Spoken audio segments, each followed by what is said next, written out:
Good morning, good day and good evening viewers to what is the penultimate round of the TFR SuperCup, brought to you by GlacierTV.com. Just going to take you through round 11's grid because they're all lining up on the grid at the moment. In the GT1 classes, which is the Corvettes, currently first position is Farouk Manzar, second is David S. Peterson, third position Oliver Brandt, series leader, fourth is Rob Straymans, fifth Nico Brandt, sixth position Jason Brown 2, seventh is Neil Heckens, eighth is Isfan Blog, in ninth position Juice van der Huel, and 10th position is Christian Nuseland, 11th is Roberts Lorry. Starting from the pit lane, maybe, is Barton Monin, we'll see if he gets out in time. And in the GT2s, which are the Ford GTs, we have Kimmo Surin starting off in first. He, of course, has already won the Drivers' Championship. Second position, Victor Bubnek. Third is Eric Vadorf. Fourth is John Malia. Fifth, Stefan Koppen. Sixth, TFR's Toby Bushell. In sixth position, Dave Geimer. Seventh is Simon Geimer. Eighth is Sasha Ruby. Ninth is William Pineout. And we may or may not see Chris Partridge. So we started off then around lovely Mosport track, and there are 10 corners today. Quite a challenging circuit to these cars because there's quite a few dips and some pretty brutal corners. We've just gone around the first corner now. We're just going to drop down into what will be probably one of the most fun corners of the day, and that's Clayton Corner, number 2.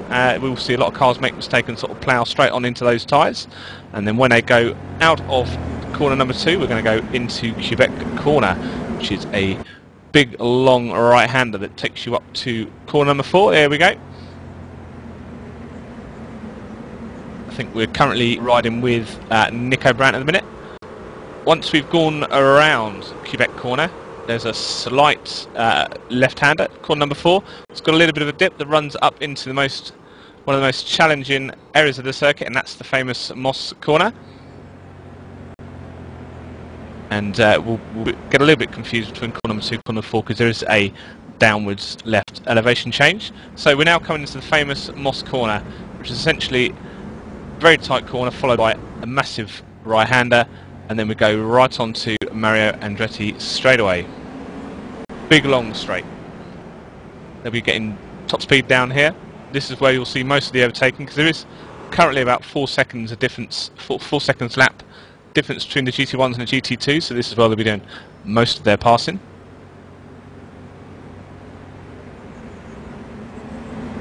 As they get in tight formation, go around the last right-hand kink of Mario Andretti straightaway, and they go into corner number 8 and 9, the combination of which is called the S's.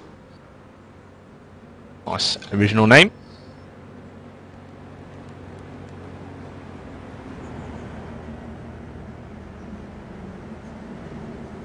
Okay, so once we're in S's, we're going to come around the left-hander into the start-finish straight, which is called White's Corner.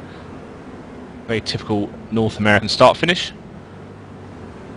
As you see, the pit car's gone in, pace car's gone in. We are green flag racing at Mosport, and immediately Farouk Manzar shot out into the lead, and David S. Peterson's drifted safely in second place, which is more than he did at Phillip Island. Neck and neck behind is Oliver Brandt and Rob Straymans.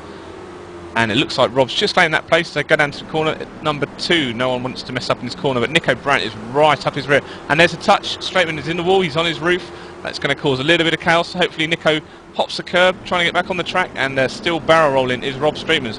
What an absolute clanger for Rob. And that will be his race done.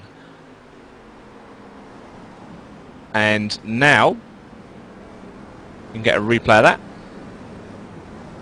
But that leaves the opportunity for David S. Peterson to get right up behind Farouk Manzar, and right behind David is Oliver.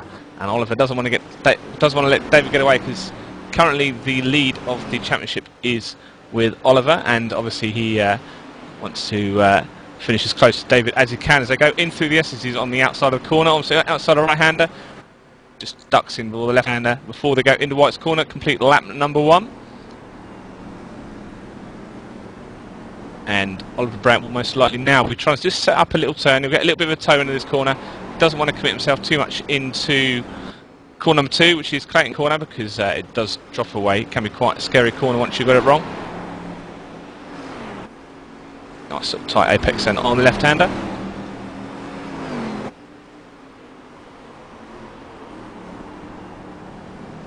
And currently the battle on GT2s. Kimo's in first, Victor Bubnek second, third is Eric Vadov, and fourth is John Malia.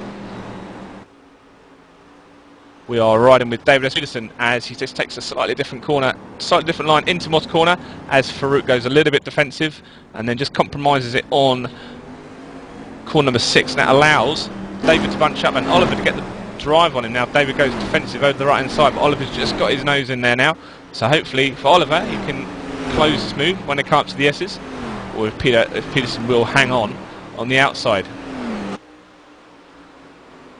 Peterson's dropped off. He's just run a little bit wide as well.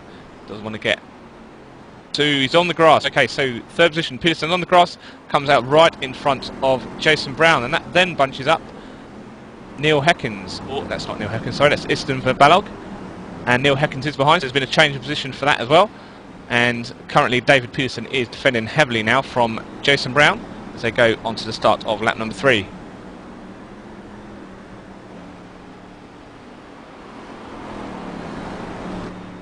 Okay, and if any of you guys are getting confused why the ticker seems to be going at Superman speed down the 90 minutes, that's a technical problem at the moment, just trying to sort that out for you. As you see David Peterson go very, very wide in corner number 3 there, into Quebec corner, just holds it nicely, and he's straight dipping down in corner number 4 for the preparation for a Moss.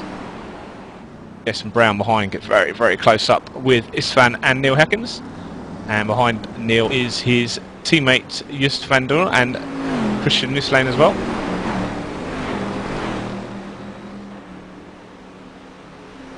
And I think we've already got a couple of shout outs. If you want to be shouted out, then we are on hashtag TFR SuperCup. So first shout out is to Neil Heckins' girlfriend, you didn't give the name, sorry, and also to Mr. Ridney as well. Hello. We are a man down in the commentary booth at the moment. I think Will's still in bed, as is the lazy student way. And on screen we can see David S. Peterson, and he's big gap now between Jason Brown, who's heavily defending, and behind him Istvan Balog just into corner number 1, takes a little bit wide. Neil Heckins takes a position, but he's just going to get a C on the inside as well. On the outside, dips back in, doesn't want to risk that in corner number 2. And this gives me the first opportunity to bring in Yoni Batman. Howdy. Hello. In my head, there was some kind of Tadar music then. How you doing, Yoni? Not bad considering.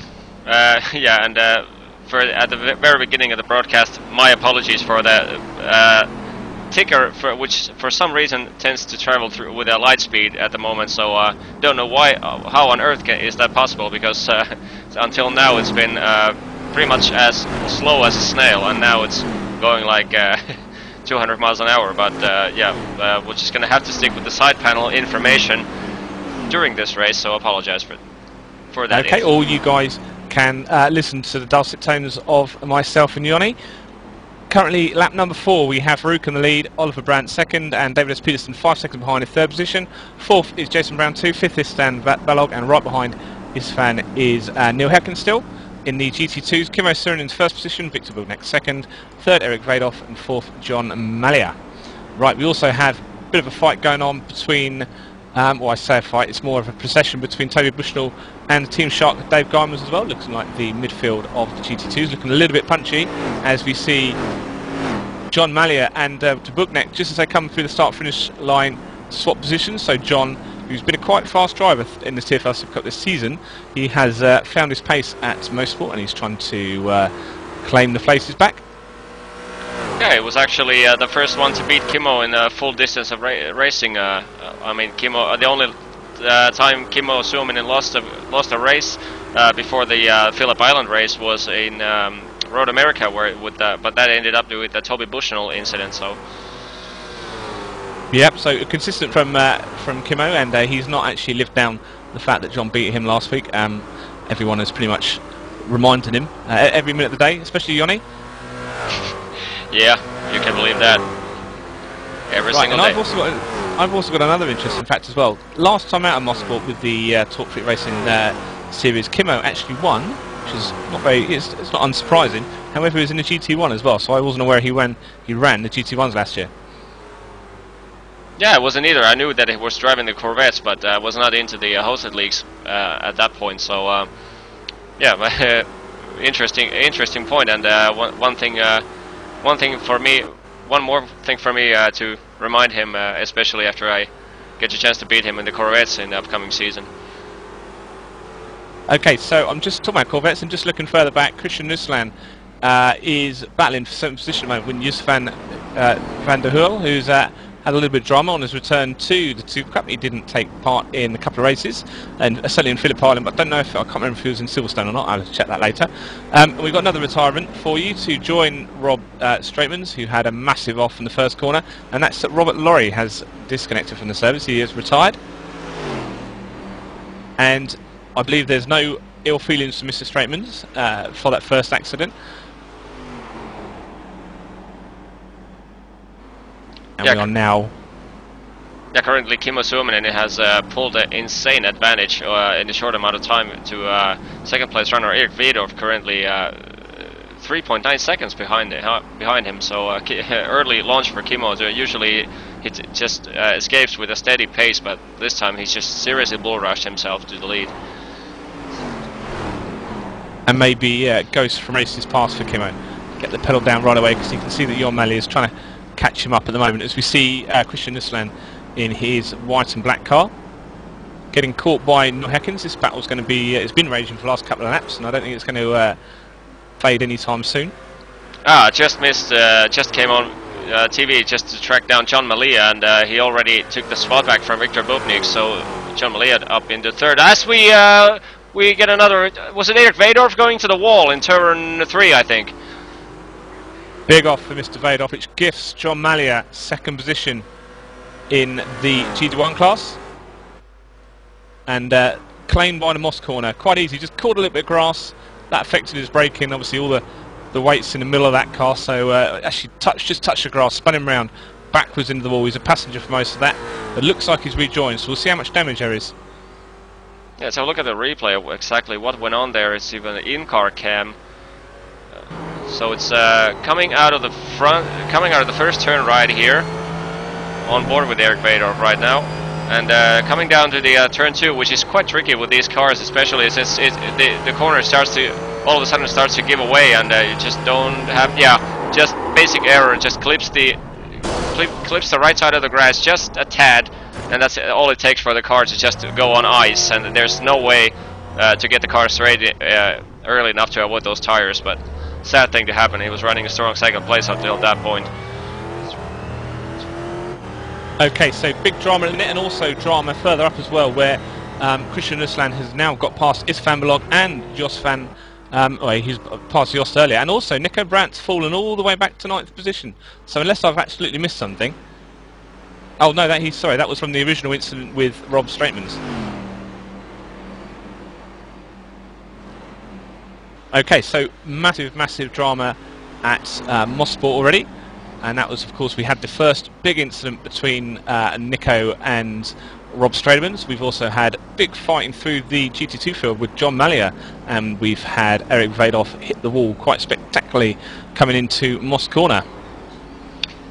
Yeah, and normally we used to see in the TFR races and basically all other time-based events in Glacier TV, we've used to see the offset or the time remaining being shown wrong in the bottom right of the screen, but that's fixed for this broadcast. We finally have the offset setting so that what you're seeing actually at the bottom right of the screen now is completely accurate. So there is 1 hour 19 minutes 24 seconds still remaining in the race.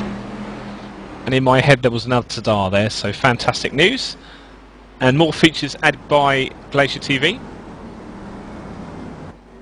We are 9 laps in at Mosport, and the standings are thus. In GT1, Farouk Manzar first position, second Oliver Brandt, Third is David Peterson, fourth position Jason Brown 2, and fifth is a hard charging Neil Heckens in the GT2s, which are 4 GTs. Kimmo Surinam dominating at the moment, currently 6 seconds ahead of Jon Malia, and third position goes to Victor Bugnek. Fourth is Stefan Coppens, and fifth is his partner in crime, Toby Bushnell.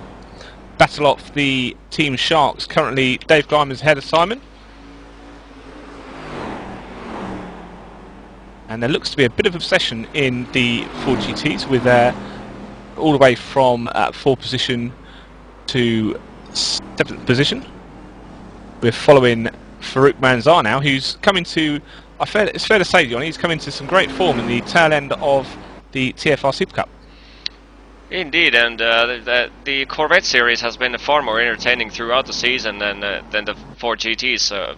Basically, Kimmo Suominen dominating, Jon Malia following in second, and Eric Weidorf and rest of the guys battling basically behind them. But in the very lead of the Corvette series, we've had several different winners in this season. We've had different strategies shown up, lots of overtakings, crashes. So, and Farouk has been. Majority of the time he's been like third, fourth, fifth, basically out of sights from the TV cams, but always has scored consistent amount of points, and trying to reach maximum points as Oliver Brent gets very sideways coming out of the last turn. Well, his gap was 0.6 seconds, now it's up to 0.9 seconds, and may, because he had the accident coming out of the last, or the little twitch come out of the last corner, it may now go up to just over a second. Right, okay, so if any of you guys are looking around thinking those cars look nice but there's not a fantastic pink number, then that's because David Ward is currently sat very much on the naughty step and has decided today very kindly to join us in the commentators booth. Hello, David. Hiya, how's it going? It's been absolutely lovely. How are you today? Yeah, I'm good. It's actually nice to see it from a different perspective, watching these guys going hammer and tongs at it. Oliver and Farouk are looking very, very quick. Right, lovely. Well, we're currently following car number 22 on circuit, which is Isfan Blog, who's in a nice little four-way shuffle between Christian Nuslan, Yusuf Van Hul, and Nico Brandt, who's undertaking an absolutely storming recovery drive now. We can see him right up behind Neil Heckens. So that's sweep down the Mario Andretti straight away.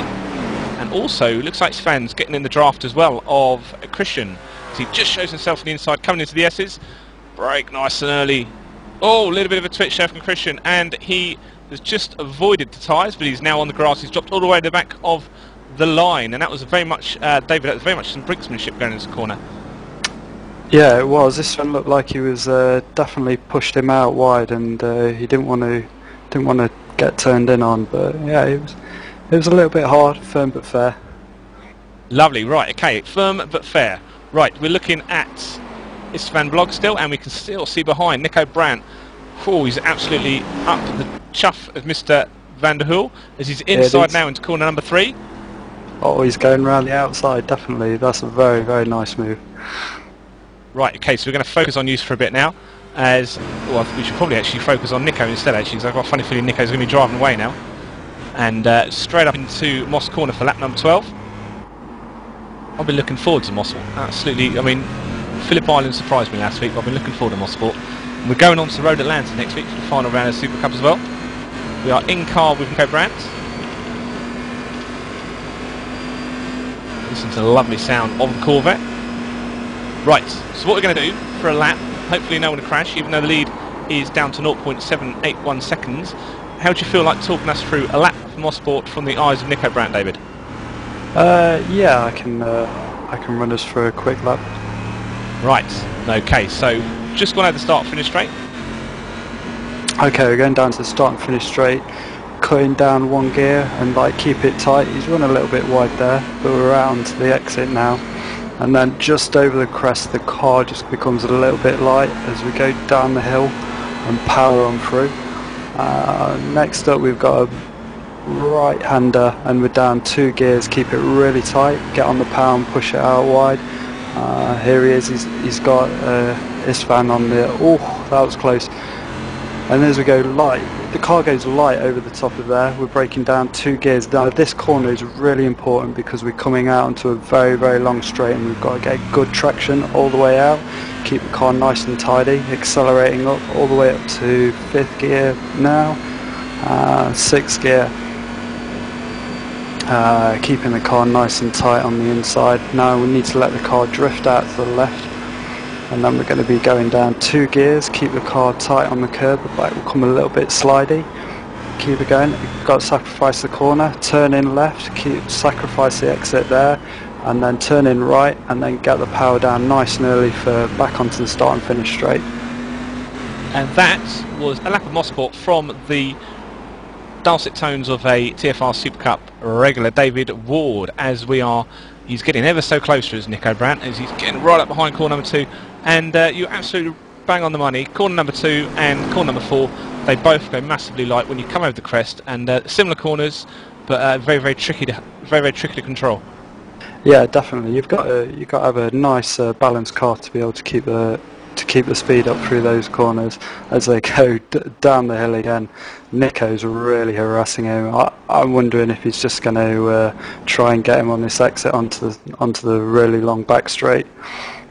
Yeah, well, sometimes you can sacrifice the entrance in Moss just to get the maximum speed you can get. Also tuck under as well to the spoiler of the car in front and get the toe, and then do a little game of chicken, I think, when you go into the S's.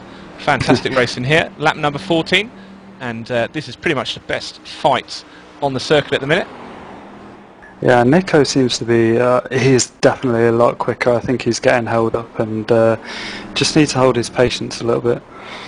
Right, now speaking of patience, further back down the pack of the cars as well, I can see that, well, Nico's just pulled up there. What happened there? Did he cut the corner? I'll just go. He touched the wall as well. So a little bit more damage from young Nico. And yeah, as I was saying further, John Mallia seems to have fallen down from 2nd position to 6th position now in the GT2. So at some moment in time, John's had a bit of a crisis. So he's now in the middle of the Geimer, Mallia, Bushnell and Coppins battle. And we're following Mr. Mallia on track now. And also keep an eye on what's going on with Nico Brandt, as he's fallen all the way down. Well, he's still in 7th position, and he's still in between Isvan Balog and Joost van Hoel, and we're following a heavily defended John Mallia. Yeah, Mallia looks like he seems to be struggling a little bit. Right, okie dokie. So he may have had a little bit of damage going on. Let's just look at his lap times. What he's been doing. Yeah, he picked on lap number 11. He picked up a 125. His previous lap was 117.5. So may have just had a little bit of damage going on there. That was probably the first Glacier TV mystery of the day. I think we'll have to find that what happened there. Yeah, he's definitely hunting Toby down now. I don't think we'll give it another couple of laps and he'll be on Toby's gearbox. Right, okay, so that was a big old twitch there going through Quebec corner as well. He just managed to catch that very bravely. We are in car with John now, as he's got a bit of a better run out of Moss, although it can be quite deceiving sometimes. And we're now in car with the Ford GT, just as he's just showing himself to one side. Doesn't want to get truly under the gearbox, and here we go. Brinksmanship now. Oh, I thought he might have given him, shown him the inside there, but Toby had it covered. No, he did ever so slightly miss the apex now, and that's compromised the exit from the S's onto White Corner, and that just makes John have to lift up for that corner as well, and kicks up a little bit of dust as well. How rude. And that's another lap for 4 GTs, another safe lap. I definitely think John's going to be overtaking Toby. He just needs to get a nice run. It's so difficult to pass around here at Moss. So. And a bit of crisis going on further down the GT1 field. Looks like Isvan Balog's just drifted wide at Moss Corner, and that's put him all the way down to, I believe, he's behind Christian Nusslein. So he is last position in the GT1 field at the moment, so massive little blow for Isvan. Yeah, he's down in ninth position, and he's chasing Christian now. Right, so the lapping season has begun at Mosport, and Farouk is right up behind a Team Shark car of Dave Geimer.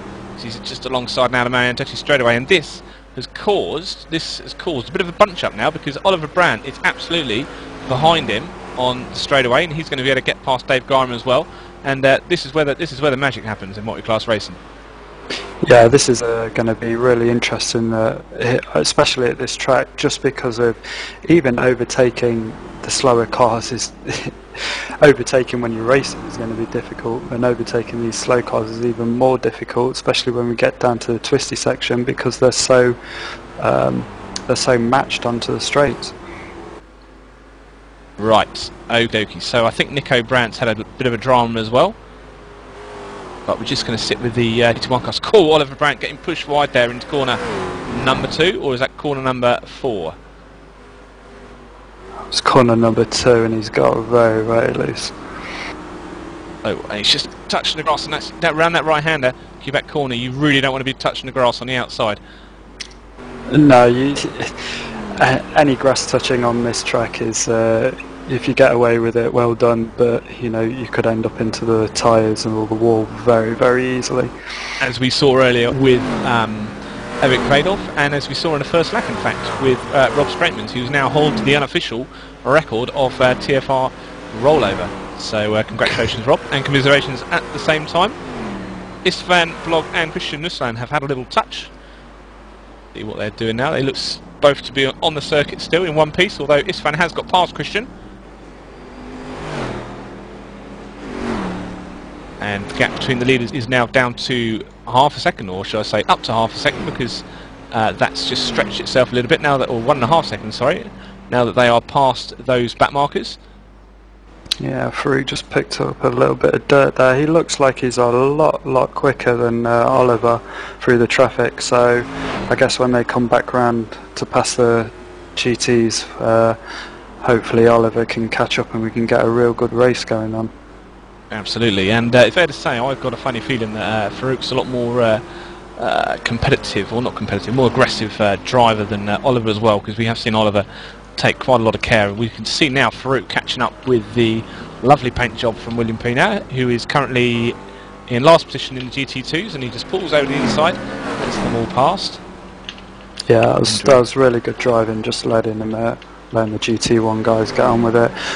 Peterson seems to be still trying to get through the traffic at the moment at the GT40s. He's having a nightmare with John Mallia now, as he goes into the S's on the outside, and hopefully he's just behind Toby Bushnell as well. All comes together quite nice and handily for him. He's not alongside anyone into the corner, and he's just going to line himself up and exit now. Now this is a corner that's going to slow everyone down, because the Ford GT needs to hold its line here, and the Corvette can't really accommodate going offline at all, really, around those combinations. You just see straight in corner number 1, quite tidy. Yeah, Toby moves out of the way, and then next car ahead of Peterson is Stefan Coopers. So we'll see see if he moves out of the way. No doubt he will.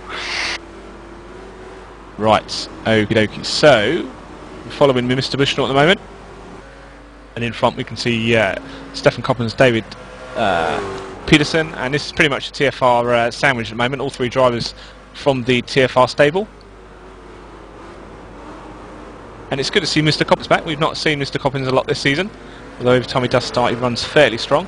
As this allows, Toby Bushnell's exit from Moss allows John Mallia, one of the fast drivers out today, to actually get up his gearbox now. And so we're going to see a good old battle between these 2 boys. Yeah, it's Toby looks like he's just driving in the middle, defending. It's John gonna... every time I see that I think John's going to try and stuff it down the inside, but he thinks better of it. Yeah, there's not a lot of points to recovery drive if you crash off. Yeah, there's a bit of a battle with William Pino in front. He might have something to do with this, but Stefan's kind of slowed down now, so this is giving Toby a chance, and John. I think he reacted to William just coming out of corner number 10 now, and that allows John to just stick his nose on the inside of corner number 2, and that's interesting because he's got Jason Brown right behind him now, so he's going to want to get really aggressive in this last corner. And then all of a sudden, the curse of multi-class racing, Jason Brown's up beside him as we see it car off. That is the leader, Farouk Manzar. Oh wow, he was doing so well. I guess he had nothing to lose, so he was just pushing. And he's absolutely right, straight into straight into Quebec corner, at a corner number 2, touch Does he touch? Yeah, touches the grass on the exit of that rumble strip. Exactly the same as Eric Vidoff, but he hit the wall so much more heavier, and lots of damage there from Farouk, the leader. So Oliver Brandt gifted yet another first position, as you can just see the replay of Farouk now, and he just comes around the corner just where the rumble strip finishes and the grass begins. Just touched that sent, he would have been at full throttle there, and that would have sent him round into the wall. Big impact, and he will be in pit lane. That is such a shame. Farouk has looked really strong in the last couple of races. Would have liked to have seen him win here.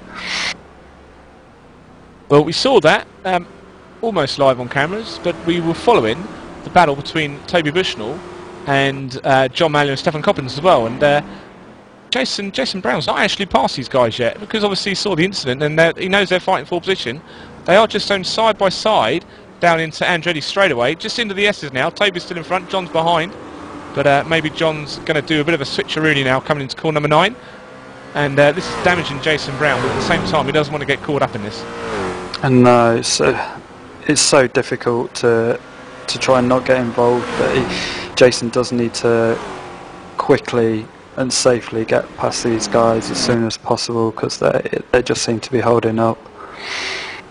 So he's in the middle of them now. That gives Toby Bushnell a little bit of a breather now, because that means that John Mallier needs to get past the Corvette to get past him, and he's going to let the Corvette pass at the most convenient opportunity to himself. It's straight in the Quebec corner. Jason Brown is on the outside, and just try not to get pulled too wide and onto the grass. And it looks like he might just lose position to John Mallier again. He's not having a lot of fun in this traffic. No, I think he's definitely struggling around here. It is such a difficult track to learn, and it's not very often you see this on the calendar.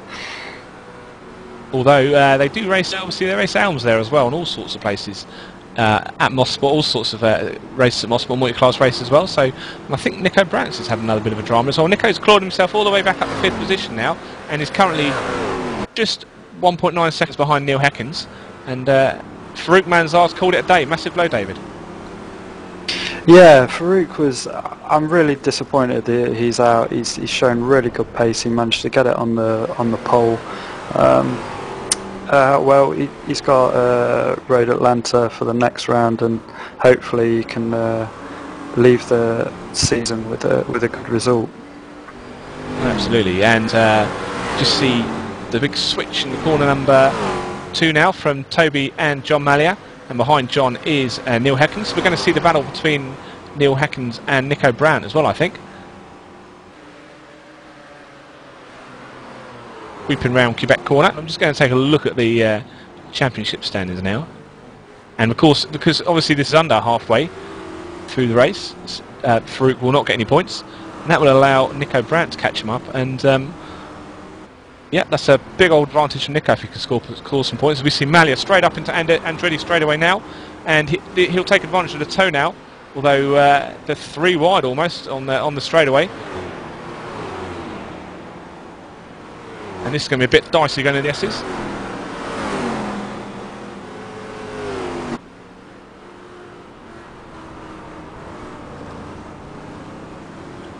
Oh, we've just seen the car go off.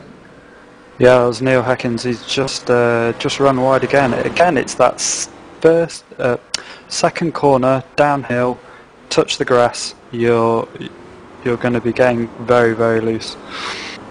And that was a massive bar. I wasn't actually looking at live telemetry there. I apologise about that, viewers. And we just caught that live on camera with Neil Heckens just sliding off there. And we are now 24 laps through. And how much damage has Mr. Heckens got there?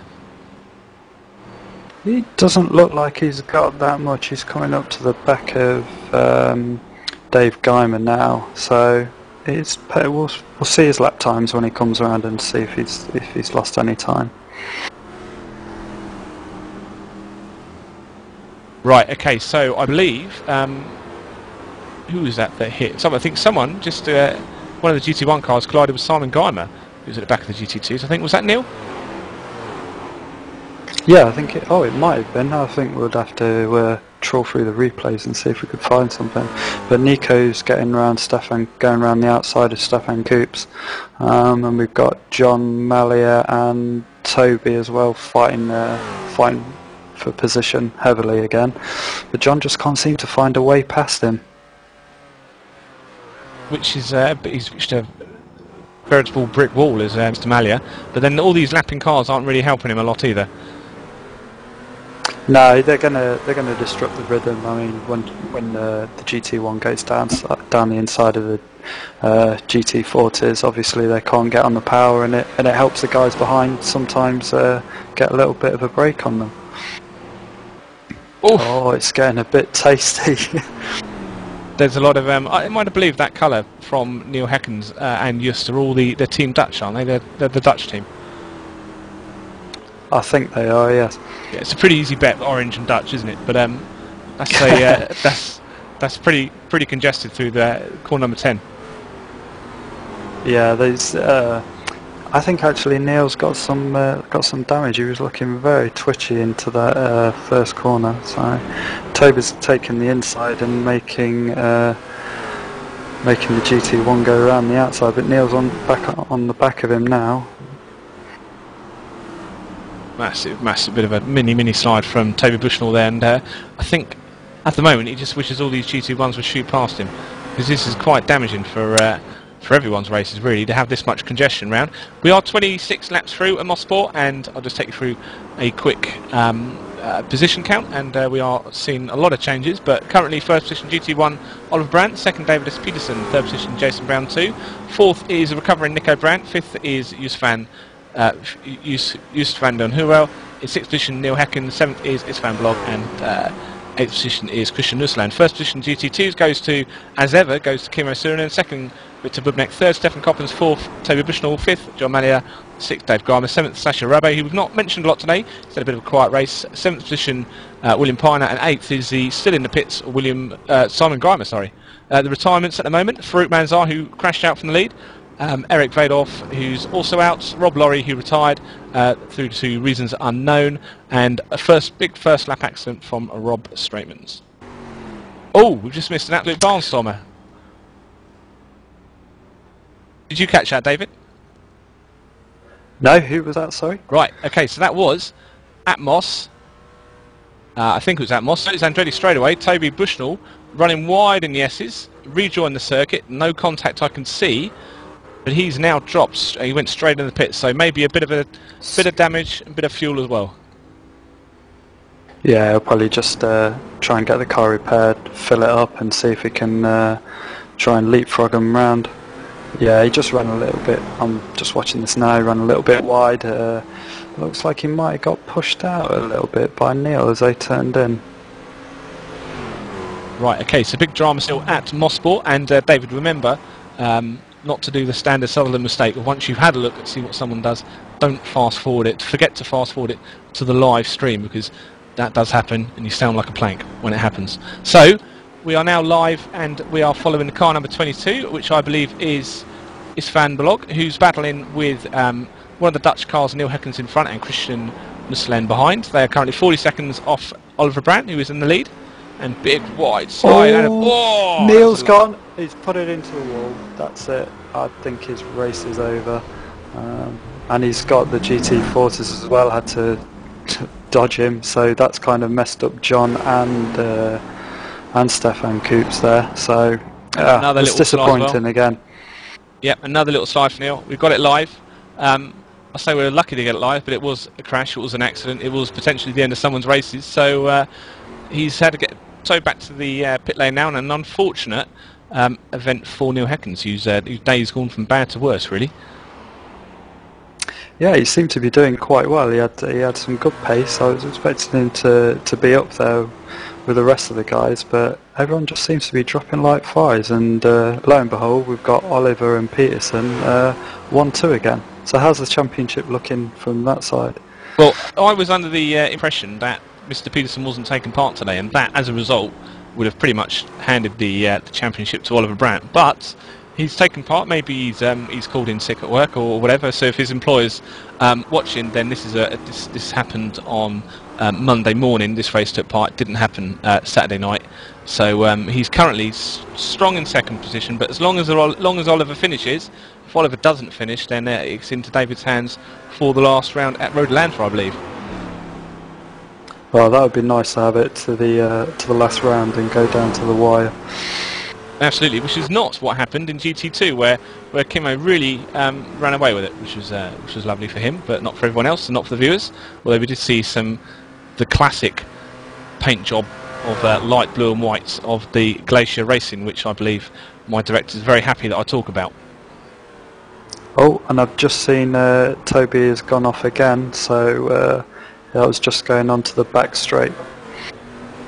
Right, so Toby now have had a little bit of damage repaired. I don't think he did any contact, but he's had a bit of a trauma. His last lap was 1:33. This lap's not going to be any way quicker. He's now dropped down to 16th position overall, and that puts him 8th position in class. Yeah, I was just looking at it now. He just outbraked himself, ran off onto the grass, and yeah, losing a lot of speed. I don't think his car's fully up to fully repaired, but he's looks like he's fighting it. Right, okay, so we may not. In fact, I tell you what, he's running wide every corner at the moment, especially the right-hander. So he's just coming around Quebec corner now. See how he handles coming around there. And well, we did have some cracking fights going on, but it's opened up quite a lot, the field now. Yeah, since those guys going off, I think everyone's just kind of like pulled the pace back and just like they're circulating. What's the gap between Peterson and Nico now? Oliver, sorry. Oliver, right? I say so. Yeah, is bigger, better looking twin. The gap is currently 8.8 seconds. And my eyes deceive me, or Mr. John Mallia, car number 82, right up behind Stefan Coppens on the Andretti straightaway. He's going for third position on the outside. It was a brave man if he can take it round there, and he's done it. Got it. He's going round. round. Got it. But is he going to hold it? Oh, definitely. He's got it now. Well, he's on a mission. John Mallia, absolutely on a mission. And that's the start of his 30th lap. And in the start of his 30th lap, he's crawled himself all the way back up the third position in class. I think after his win at Phillip Island, he's a new man. Absolutely. Found a hell of a lot more confident. So he's an early contender of my driver of the day. Let's write that down, because I will forget it. Yeah, I agree. I think he's definitely showing some really good form. Right, okay. So he's now opened up a gap from Stefan Coppens, and quite a big gap to catch up whoever's a second, which is Vic Bubnek, who's on the Mario straightaway now. So he's absolutely miles away from John. He's just going into Moss corner now. What happened to Stefan? Because he was quite far ahead. Did he have a knot? He must have had a knot, because there's no way John would have caught him up that quickly. Right, okay. Well, he's pretty consistently lapping at mid 118s to low 119, so he has been off the pace. Maybe he's had a knock around the lap 19 or something like that. But we've not seen any laps consistent with a big off. Or maybe it's just all those traffic laps he was in, and it's just sort of managed to sort of close his race up a little bit. Yeah, it just looks like he's John's a lot quicker than everyone else. He's a long way off second place though.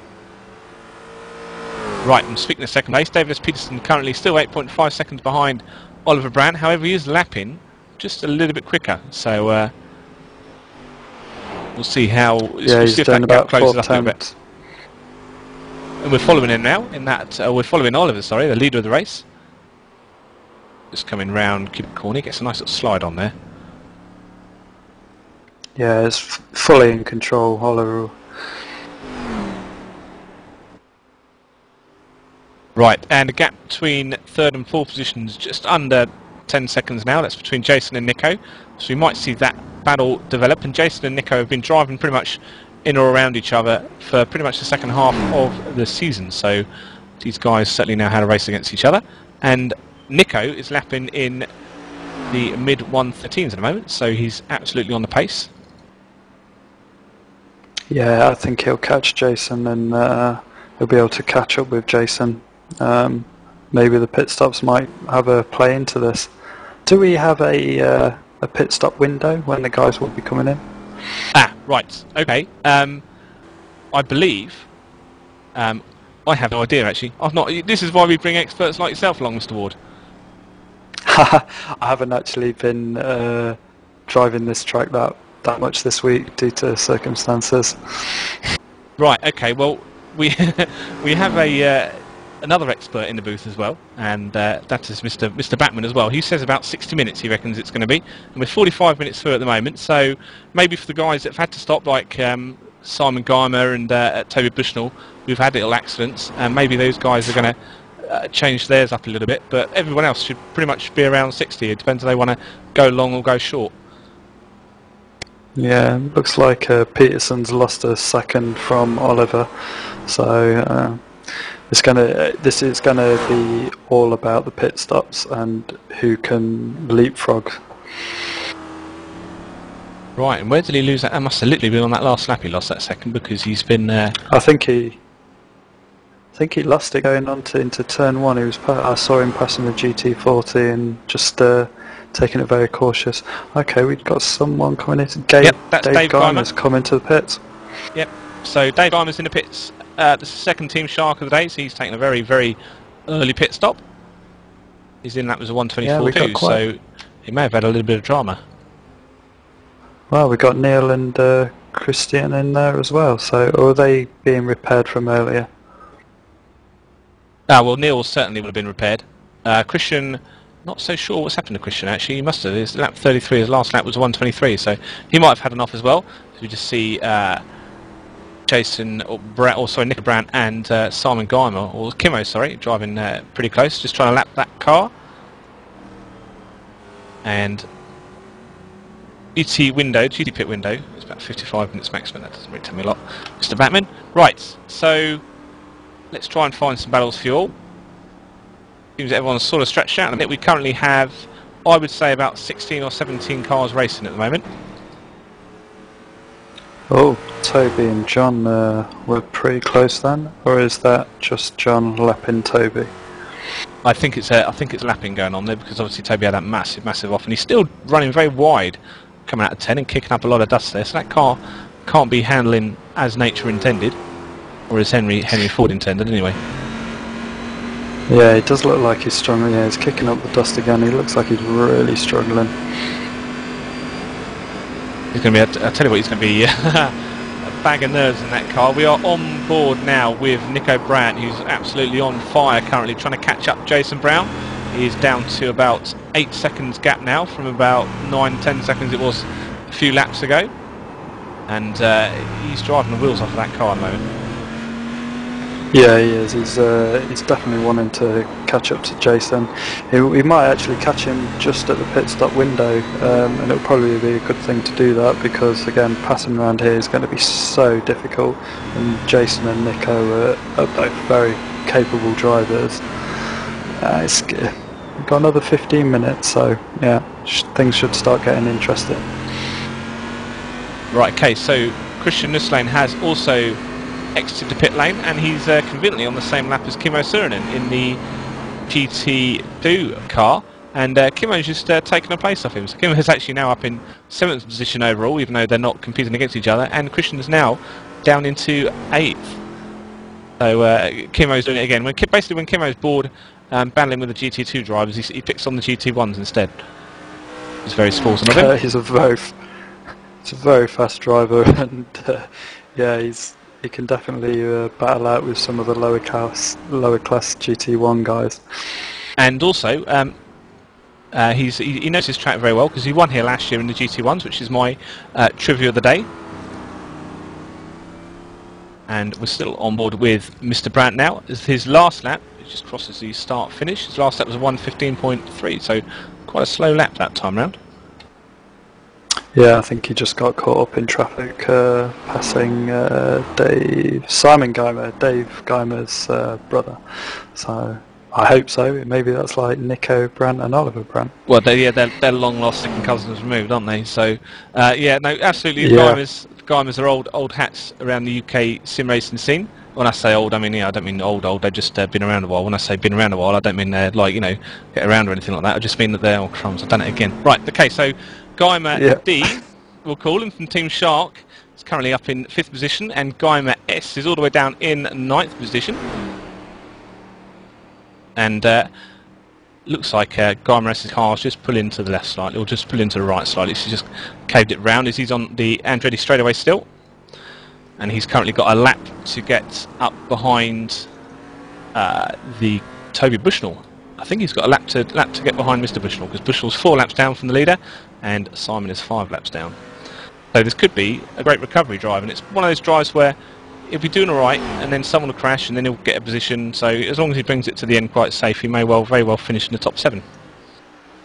Oh, we've just had Peterson must have come into the pits, or he had enough, because he's dropped down to 4th place now. Right, okay, so absolutely, he's been in the pits. I don't think he'd had any damage, but obviously the pit window of 55 minutes is in fact 50 odd minutes. So that's his first scheduled pit stop, as he just goes inside one of the Dutch cars on the start-finish straight for his 36th lap. Yeah, going down inside of Stefan. That's correct. So now we have Oliver Brandt, Jason Brown and Nico Brandt. Nico doesn't seem to be able to catch Jason just yet. I hope he does, because I'd like to see those guys too having a good old battle. And David Espenson's out of the pits. Obviously he was a few minutes ago, and he's about 2 seconds behind Istvan Balog at the moment. So Oliver Brandt always leaves it quite late as well on the pit stops. We'll see how long he runs. Yeah, he always is able to just eke out that little bit of extra fuel that no one else seems to be able to do. It's all about just coming off the throttle that little bit earlier and just letting the car coast around the corners. And after 47 minutes of racing, you're going to be saving a hell of a lot of fuel.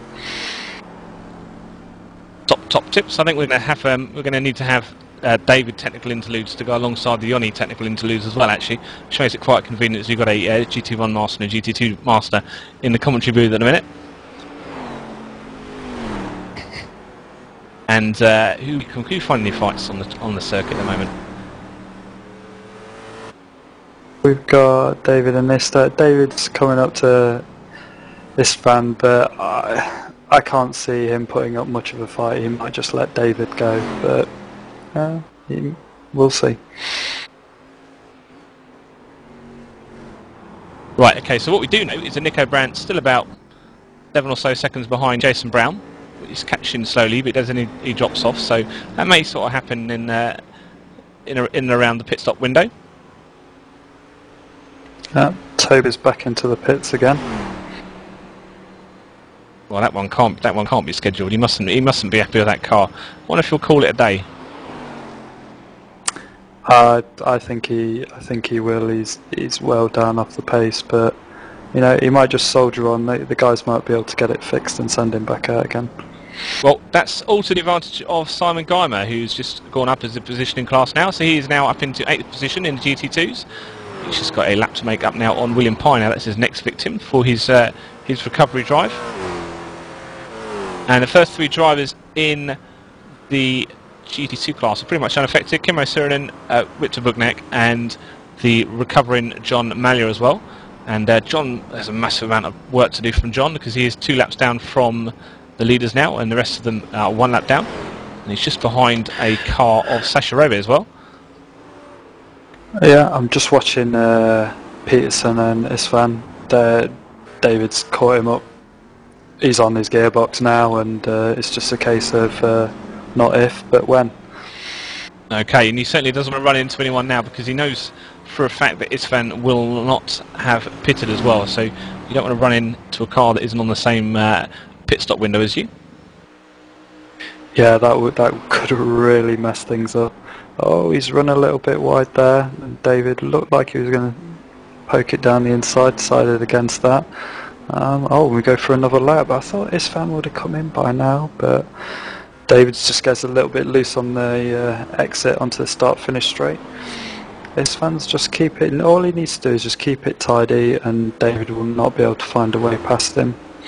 Which is what he's doing at the moment, is weaving around behind that green and white machine of Istvan, is Mr. Peterson, and see if he can line himself up into Quebec corner now, which is a never-ending right-hander, I like to call it. I think the GT40 in front's going to be playing a role in how David gets past him. And that's the Team Shark machine of Simon Geimer as well, as they come into Moss, and that's certainly where the GT1s are going to catch up the GT2s. Yeah, and then we go back onto the straight. You know, you can see it just how difficult it is to try and get past someone here. David's just going to really struggle to get past his fan, and it might be holding him up. I mean, what are the lap times between these guys? Well, Peterson posted 1:14.4 on his last lap, and he's wide going into the S's. Bumps That's into it. is Is he? he going? Ah, damage. Oh. Ah, terrible blow.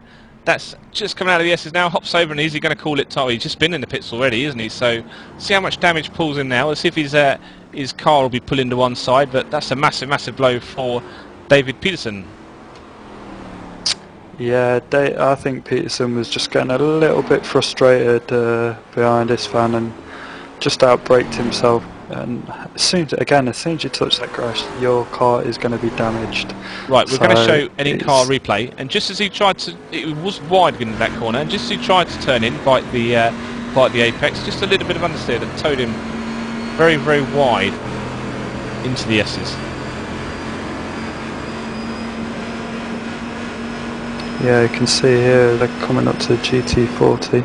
Might have just got a little bit more speed on the slipstream and just outbraked himself.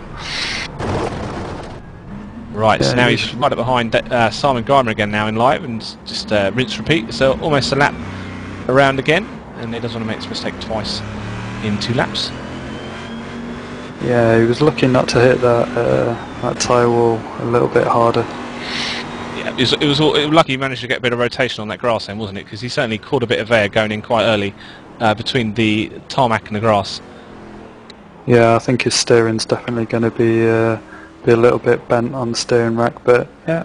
What's his lap time like now? 1:14.8. Okay. 1:14.8. Yeah, that's what his last lap was. Incident lap was 1:18.9 as well. So this is really just going to give the advantage to Jason Brown, Nico, and of course Istvan as well. Yeah, exactly. I mean, those guys haven't even pitted yet, and they're just rumping away. I think Oliver's actually got this pit stop window covered. It's only Jason. If Jason can pull back that 23-second decifit, I can't see that happening. But stranger things have happened. Well, you never know. Once you, as I say, we've seen it before. Once you get caught a bit of traffic, it can all go wrong as well. And we may have a fight on here between Stefan Coppens in one of the Netherlands cars and Dave Geimer as well. That's the battle for 4th position in GT2s, and I believe Kimmo Surinen's been in the pits as well. So currently, all the drivers in the lead lap of the GT2s are Stefan Coppens, Dave Geimer, John Mallia, Victor Bugnek, and of course Kimmo Surinen as well. So of course Kimmo's also pitted, so that's probably why he's down there as well. Everyone has pitted. One of my Penguin spotters has told me everyone has pitted, apart from the top 3 Corvettes as well. So the order as you see it is pretty much as it is, apart from the top 3 as well.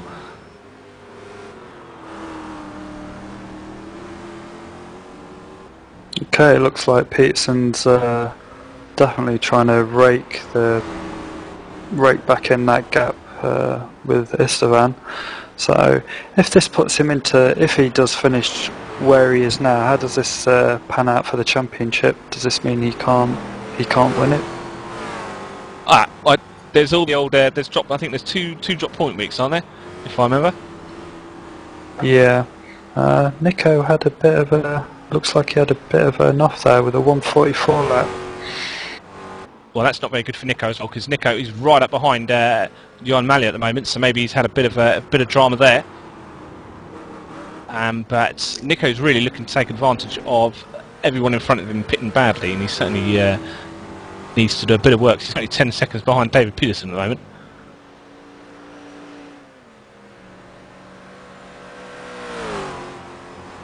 And yeah, maybe he did pit. Maybe that was why. Maybe he did a pit stop. Yeah, it would seem about right, wouldn't it? Those guys coming in. Right, so watching the battle now between Stefan Coppins and Dave Geimer as well. It's just a few seconds between these two guys. And slowly but surely, Stefan Coppins has been reeling in the Team Shark machine of Dave Geimer. So they're on the start of lap 43 now. Stefan's picked up pace from earlier after the pit stop, so maybe he had locked up his brakes or something and just overheated one of the tyres. Right, okay, and tyres really matter around here because there's a lot of it's a very difficult circuit for all that kind of stuff. We currently have 33 minutes left in the race. So we are counting down now from about 33 minutes. The timer down the bottom right hand side of the screen is correct as well, so we'll take the white flag when it finally is displayed. And this gap is falling rapidly between these two guys. They get quite close in Moss. And what do you reckon, David? About 2-3 laps before these guys get fighting? Yeah, I think so. It looks like Istvan pitted, so that's let Peterson get back into third place, and Nico is currently about 5 seconds behind him, so I can imagine Nico's going to be fighting with Istvan pretty soon. In fact, Nico's hopped above Istvan as well, so... Oh, and my classification's only just updated. So yeah, currently we have Oliver Brandt in first place, Jason Brown in second, David S. Peterson in third, and Nico Brandt chasing Dan Peterson in fourth.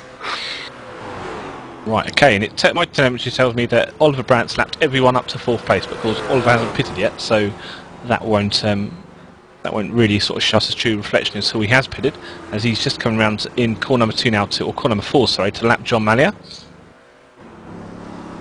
Yeah, it looks like Jason Brown's 26 seconds behind, so when Oliver pits, is that going to give Jason... No, Jason needs... Has Jason pitted? No. Currently, I believe Jason and Oliver are the only two drivers that haven't pitted at the moment. Okay, so if once Oliver Brandt pits, that's going to give Jason the lead, and then it will just switch back between those guys.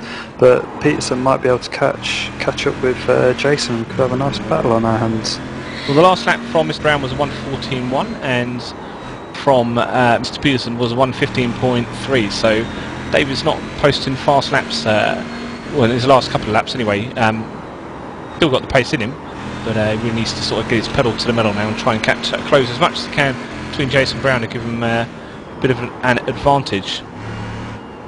Yeah, I think his car, that brush with the tyres has definitely taken the edge off his pace, and the car's probably not handling as best as it should be. Right, so we currently have, at the moment, I can see with 17 drivers still racing around. Toby Bushnell is pretty much just hot lapping at the moment because he's 13 laps down from the leader. Neil Heckens is hot lapping round as well. He's 10 laps down from the leader, and it looks like he's got all that repair done, though his car is still quite dented up as well. And Jason Brown's in the pits. And we've got Nico's just set the fastest lap on the track. Okay, so Nico's got the fastest lap. He's in fourth. David Peterson has just passed Jason Brown, and he's now flying through corner number 2. Jason Brown has exited the pits, and he's probably about 5 seconds behind David Peterson at the moment, so we've got a bit of a race on at the moment now between Mr. Peterson and Mr. Brown. I think Jason's going to actually give him a nice big run for his money on this. Excellent, so that's the battle for second position on the podium. And Oliver Brandt currently 30 or at least 32 seconds out. Oliver Brandt's in the lead actually, so let's keep an eye on where Jason Brown is. He's just coming out of Moss now on the start of Marianne Andretti straightaway, and Mr. Brandt's in his nice shiny pit box, which is at the end of the pit lane, and he's just exiting the pits now. So the gap between Jason Brown and David Peterson is about 4 seconds. So that bit of drama by David has really played into the hands of Jason Brown. Yeah, it has. Oliver Brandt basically had a free pit stop there.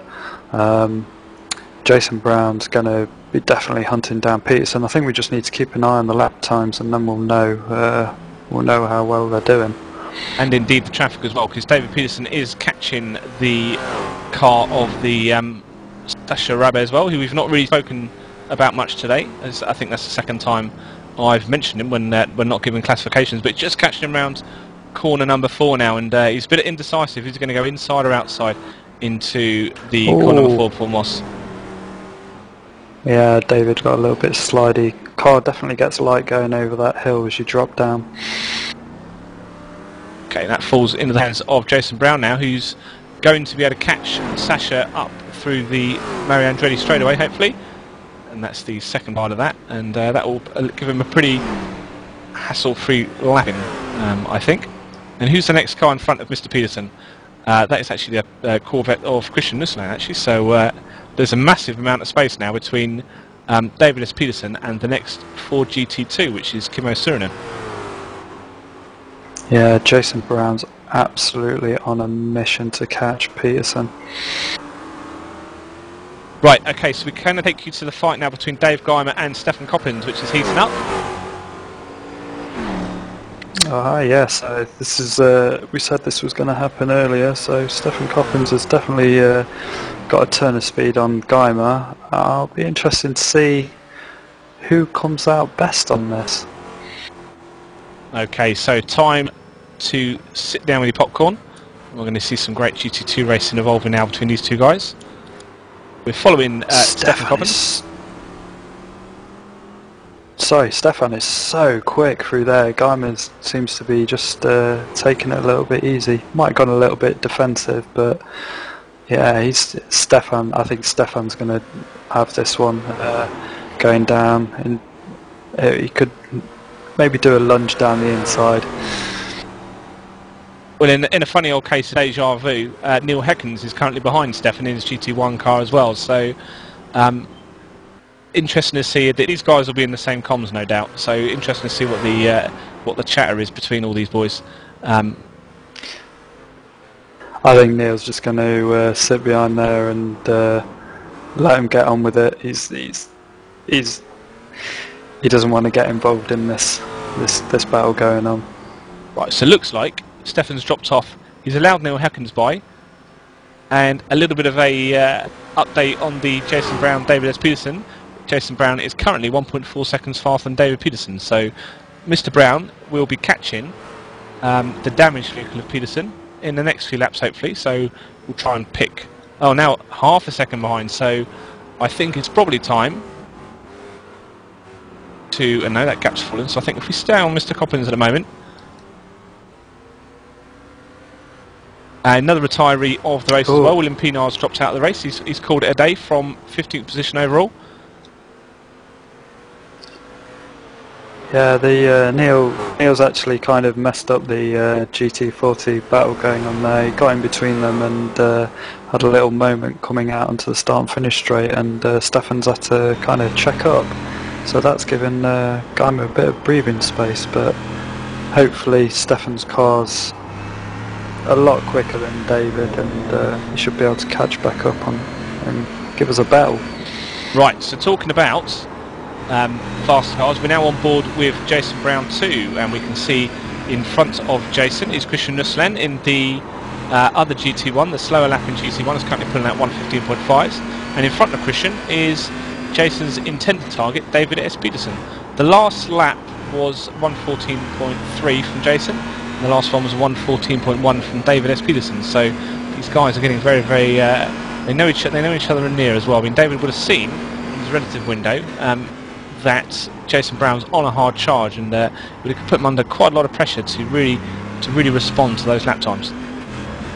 Yeah, they're definitely. I thought Jason would be lapping on a quicker pace, but I guess it's all down to the fuel loads that they're running.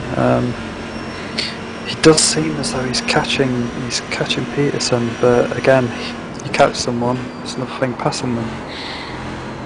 Absolutely, especially around Mosport, where as we've seen today, it's incredibly hard. And let's not forget, Nico is on a hard charge. He's not too far behind Jason, so we could end up with a three-way battle towards the end of this race. And ladies and gentlemen, that is what we need, to be honest, because this track does lend to some fantastic battles, just as it lends to terribly bad lapping as well. So fantastic racing on GlacierTV.com. The gap between Nico and Jason Brown is, as far as I can see, about 4 or 5 seconds. That's about right, isn't it? Yep, that's right. And if we go back to Stefan Coops and Geimer, it looks like they're battling again. Stefan's right on Dave's gearbox here. He's going to be really bit between his teeth to get by. Right, okay, so the battle is on now between Geimer and Coppins, nose and tail, going to start-finish straight, sorry, for their 51st lap. And middle of the apex there, Dave Geimer just applies a little bit of brake, as he does there as well. Is someone just gone, off circuit? Oh! Is that the leader? No, sorry, that's Neil Heckens again. No, it's Neil. Neil Heckens has gone off again. I think his car's looking pretty badly damaged there. Right, but, okay, now, yeah. Was there any contact? Was there any... I don't think so. I'm just watching the battle between Stefan and Geimer, because Stefan's really looking racy and just wanting to get by. I can give you a quick recap then of what happened with Neil Heckens. He came over the bump to corner number 2, just where it goes light, got out of shape, caught it quite miraculously mid-apex, but then obviously after his car gripped, it pulled him into a classic tank slapper, threw him round, and he kept it off the walls quite incredibly, and rejoined the circuit when we saw him. So Stefan's just coming through the exit of the S's now into white corner, ever closer to the Geimer D vehicle in front of him, and we're going to see some big pressure ride. Yeah, they seem to be getting really loose into that first corner, but I guess that's the quickest way around in the GT40s. It's so difficult at this track to kind of set up a pass as well, because the corners where you need to exit quickly, the car goes light and downhill. He's sticking it down the inside of Dave there. They've got different lines. Right, okay, so while we're watching the battle between Stefan and Dave Geimer, I can give you a quick update on Peterson and Jason Brown. They're about a second, 1.2 seconds apart from each other, but David Peterson did just have a bit of a wobble coming out corner number 10 then, and that allowed Jason just to catch up a little bit as well. Behind Jason Brown is the leading GT2 car of Kimmo Surininen, and then Christian Nuslane, and then in the rear view of Christian is Nico Brown as well. So he's keeping an eye on these guys, and when we see any battle develop, we will bring it to you. But we can just see then, David, we can just see that Neil Heckens has involved himself again in the Geimer-Coppins battle. Or sorry, that was Juice. He's Neil Heckens' teammate. Oh, Juice is getting loose there again. The GT1s are getting really loose on the exit onto the start and finish straight, and just messing up this race. So it was technically Juice loosed about this hoose. So fantastic racing in the GT2s there. There were walls either side of Juice because he's coming out of that corner, and he tried to keep away from all of them, which is fantastic. But that will have potentially given Stefan an instinct to lift as well. So although we can see he's quite close to Geimer now, when Eustace went down the inside, that slowed Dave up where he had to go take the outside line, and that's allowed Stefan to get quite close again. And behind Stefan is Neil Heckens. Yeah, this is going to be every time it just seems to get a little bit interesting. One of the GT1 guys decides to stick their car in between them and just mess it up. Right, okay, so keep your eye on the GT1 battle as well. David S. Peterson's getting slowed down by a damaged Toby Bushnell, and that's allowed Jason Brown to get right close up behind him in the Mario Andretti straight away. And yeah, Nico Brown is now past, or he's almost past, he's almost past Christian Nuslane as well, so he's getting closer and closer and closer. And will this allow this allow Jason Brown to have a little attempt in the next couple of laps? I think if David and Jason start fighting, this is going to let Nico come steaming up behind them, and we could end up with a big three-way battle going on. Okay, so about 55 laps gone, 19 minutes left of the race now. Everyone is pitted. We are charging to the flag, and for some, charging faster than the others, because Jason Brown is now about 0.4 seconds behind David S. Peterson, and it's certainly close enough for David to be looking in the mirror. Yeah, as soon as you start getting the driver's attention ahead, they will inevitably take their eyes off the racing line and maybe brake a little bit earlier, and not get on the power as quickly. So Jason just needs to fill David's mirrors with his car and just show him that he's there. Yep, and especially when he's when David's entering the braking zones as well, just try and flick the nose out and just try and take his attention away from braking as he intends to brake as well, and that can really pay dividends as well. Further behind Jason Brown, Nico Brandt is just battling with Toby Bushnell at the moment, trying to get past him in a swift manner to allow him to join up on the fight for second position.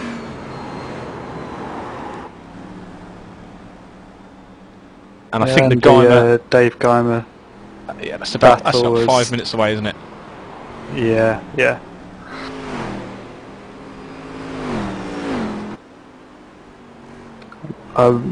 This battle between Jason and David is really going to be the highlight here, because once those guys start defending and attacking each other, this is going to let Nico come rocking up. And they're catching Istvan Balog, which is absolutely incredible, considering not only in sort of about 10-15 minutes ago, Istvan and David S. Peterson were battling for position on the track. Yeah, David must have his bit between the teeth. He doesn't want to give up this second place.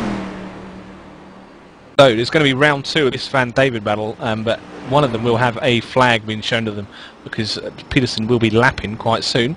That's if Jason Brown lets him off the hook, and at the moment there's no sign of Jason Brown letting David off the hook.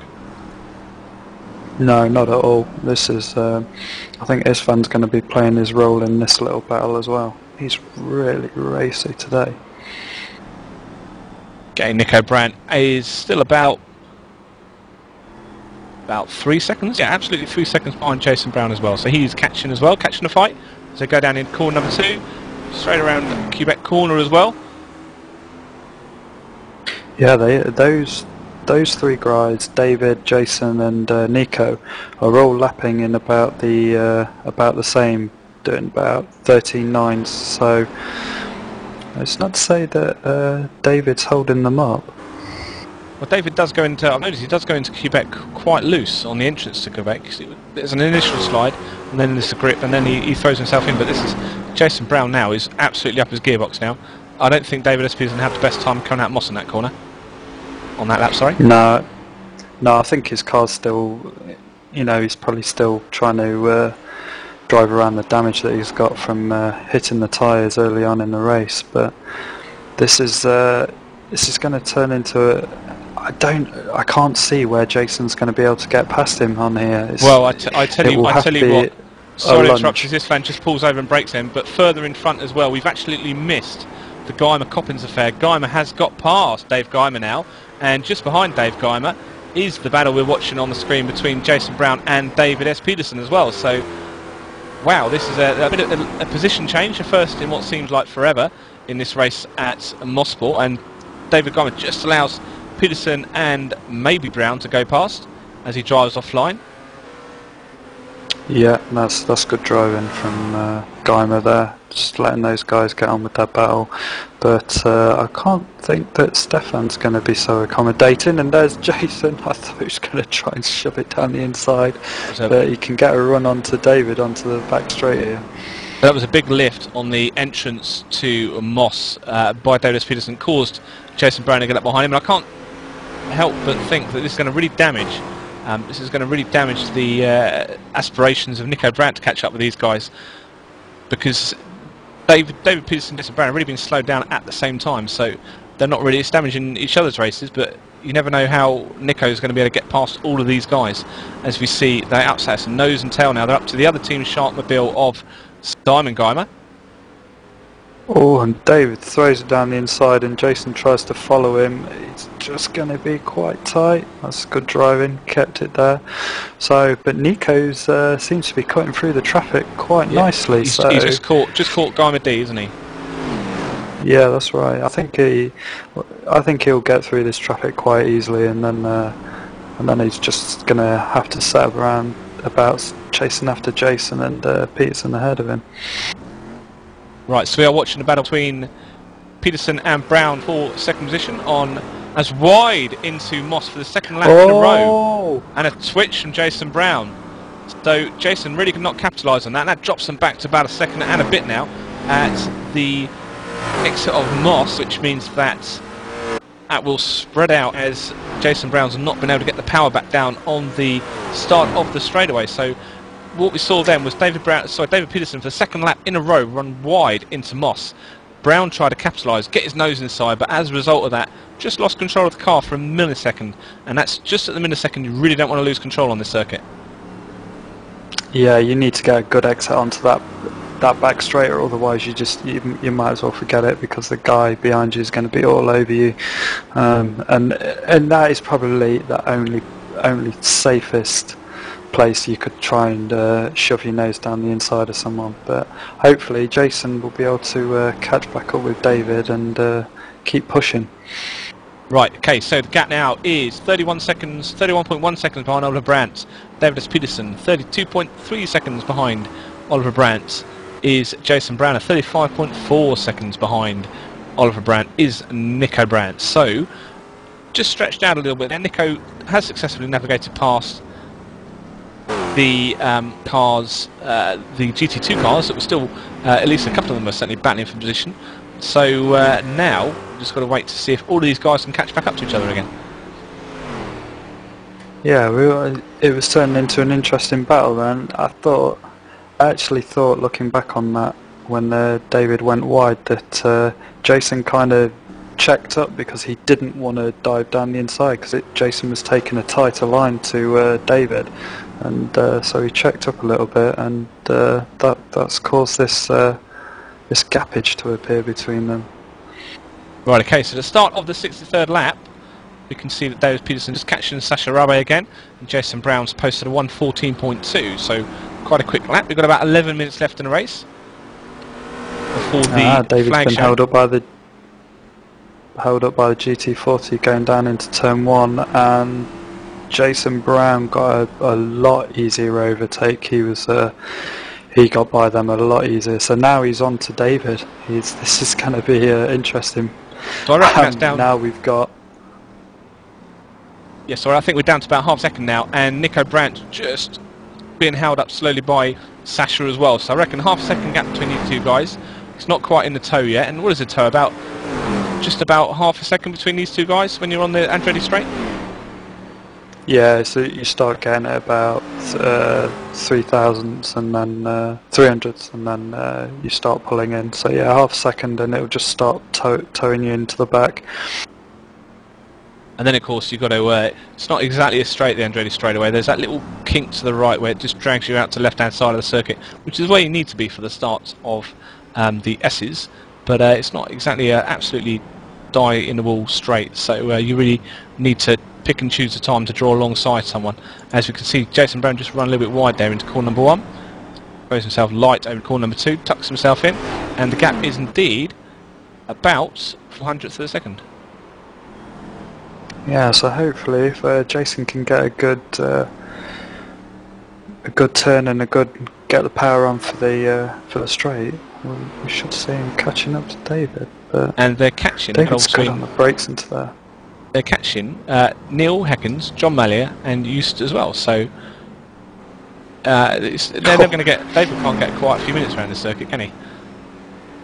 No, the traffic around here seems to be. You can probably get about 2 laps, and then you're going to be back into traffic again.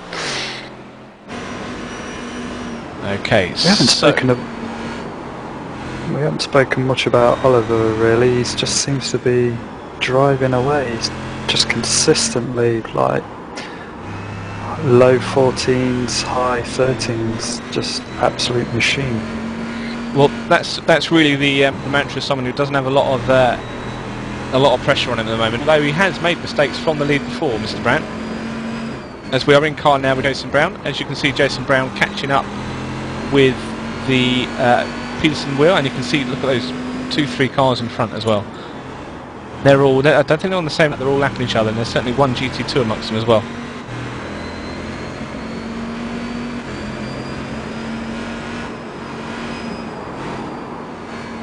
Nico's coming up quickly. He's about 4 seconds behind those guys now. Yeah, he's definitely catching them up. And they'll be catching up a hell of a lot more quicker when they catch that car of John Mallory in front. Yeah, because they're going to hit them going into the S's, and that's really going to slow these guys up. So hopefully we can have a 3-way battle on our hands. Okay, so coming round, start of this is now corner number 8, and John Mallory wisely just ducks around the outside, and Peterson very, very lucky not to drag himself too wide there. Yeah, John obviously didn't want to get involved in that and just pulled over. It was good driving, but I thought David just shoved his nose down the inside. Well, he certainly ran wide on the start-finish as well, so that's allowed Jason now to get right up close, and he just shows himself in the mirror coming into corner number 2. Yeah, quick flush on the brakes just to steady the car, and then heavy on the brakes and down to 2 gears for this. Peterson just looks like he can get on the power a little bit more out of there. So Jason's struggling. See how they go. A little bit light and loose. Jason's car's looking loose over that, but as they say, loose is fast. Well, absolutely, I'll write that one down. Loose is fast. There we go. Written that down. Capital L, capital F. Okay, so they've gone past the Dutch vehicle of Yusuf Van Hoel now. Gracefully just move to one side of the Andretti straightaway and maybe touch the brakes, and we can see Jason Brown very close, just takes a little look and then ducks out again. Doesn't want to get too close coming out the exit of the S's. He really wants to line himself up on the start finish straight if anywhere. Not allowed himself to do that. Yeah, you kind of have to I noticed that David sacrificed a couple of the entry on that to get a nice exit, and you have to through those S's. You can't really attack all the way through. Okay, so 67 laps in now. You're watching the battle for second position late on in the penultimate round 11 of the TFR SuperCup between David Peterson and Jason Brown. No drama as yet. We can certainly see some great lapping between these two guys as Peterson runs very, very late into the first section of the Moss complex, but then recovers nicely into corner number 2. Sometimes when you just run a little bit wide, you can just use the rotation of the car, especially if you've managed to slow it down far enough, just to turn the nose in and get yourself a run through, can't you? Yeah, it's definitely, these cars are definitely kind of about braking and getting on the power as soon as possible. You just kind of wrestle the car into the corner and then get it all nice and straight from the apex and hit the accelerator and hope it all sticks. Right, okay, so that was the voice of David Ward, who's been asked nicely to step out of his pink Corvette for this round and commentate for us. If you were expecting some chap that sounds like Dermot O'Leary, he's currently working at the moment, which I didn't believe he did until someone convinced me. Will is actually working today, so he won't be able to join us. But we've got an able-bodied replacement in myself, Rob Sutherland. Thank you very much. That's my ego self-satisfied. As we're watching Jason Brown just take a lunge through corner number 4 now into Moss. Get right close up behind David S. Peterson. And Nico is about 2-3 seconds behind these guys. He's on a hard charge. And by hot we mean a 113.8 on his last lap. And the last lap for Jason Brown is a 113.9 and a 113.8 for David Peterson. So these guys are on a fast set of laps now, as we can see. I still believe we're in car with Jason Brown actually. They are ever closer. Just see switch then coming out corner number 9 from David Peterson. Yeah, he runs wide onto the grass again, but the car stays straight.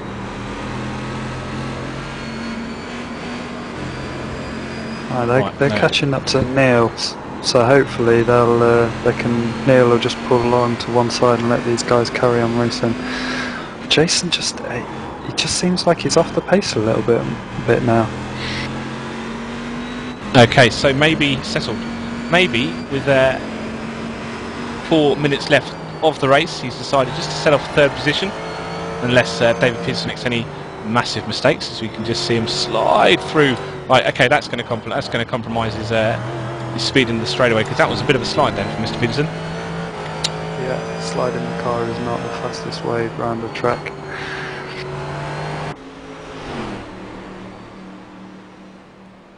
Okay, so just a quick rundown of the top 3 in both classes.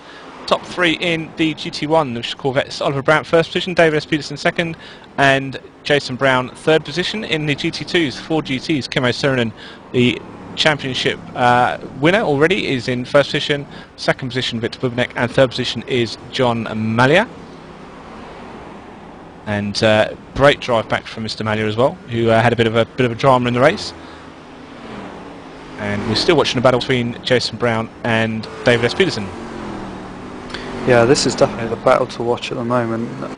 These guys are absolutely on it, running low 14s and 13.9s, so they haven't really let off much, and Nico's hovering around in the background, but he just can't quite catch on to him. I think if you can get onto the back of Jason, this is really going to get into a huge battle.